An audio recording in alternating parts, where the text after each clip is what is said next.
have gone up most in price are those that we can produce right here in Canada. Bread, pasta, flour.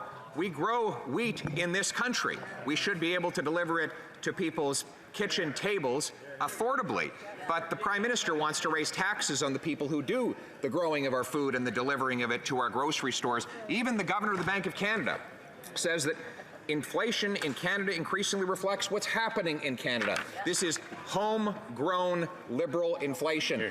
Why doesn't the Prime Minister stop raising the prices on Canadians so that they can put food on the table? The Right Honourable Prime Minister. Mr. Speaker, let us be very, very clear. Our price on pollution puts more money back in the pockets of Canadians while ensuring they breathe cleaner air. With checks issued in June and just last Friday, a family of 4 in the opposition leader's riding has already received over $550 from our government in climate rebates this year. This means more money for Canadians. While the Conservative leader doesn't believe that climate change is a problem, we're moving forward with practical, affordable solutions to support families, grow the economy, and fight climate change at the same time. The honourable member for Canadians are also suffering with the skyrocketing increases in the price of food. Today we learned food prices are up 11%, 17% for bread. Pasta is up 23%, lettuce 21%, flour 24%.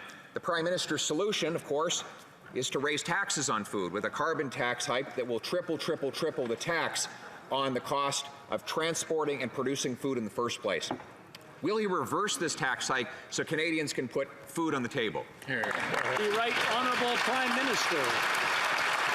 Mr. Speaker, on the contrary, our solution to support families is to move forward with a GST rebate that's going to hit 11 million households. It just received royal assent last night because all parties supported. The Conservatives actually reversed their initial opposition to our proposal in order to support it, and that was a good thing. But now, Mr. Speaker, the Conservatives have an opportunity to continue to help families that need it with dental care for kids who can't access it right now, right across the country, and with direct help for low-income renters. Will the Conservative leader reverse this position and support low-income and families that need it? The Honourable Leader of the Opposition. Unfortunately, the Prime Minister is proposing to do exactly nothing for the vast majority of struggling families who will get nothing, and even those small minority who do will find it gobbled up by increased inflation. That's right. The Royal Bank says that the average family will pay $3,000 more in inflation and higher interest rates. These are the results of the $500 billion of inflationary deficits that are driving up the cost of the goods we buy and the interest we pay. And now he wants to triple the tax on food. Canadians are paying enough to put food on the table. Will the Prime Minister let up and get off their backs? The Right Honourable Prime Minister.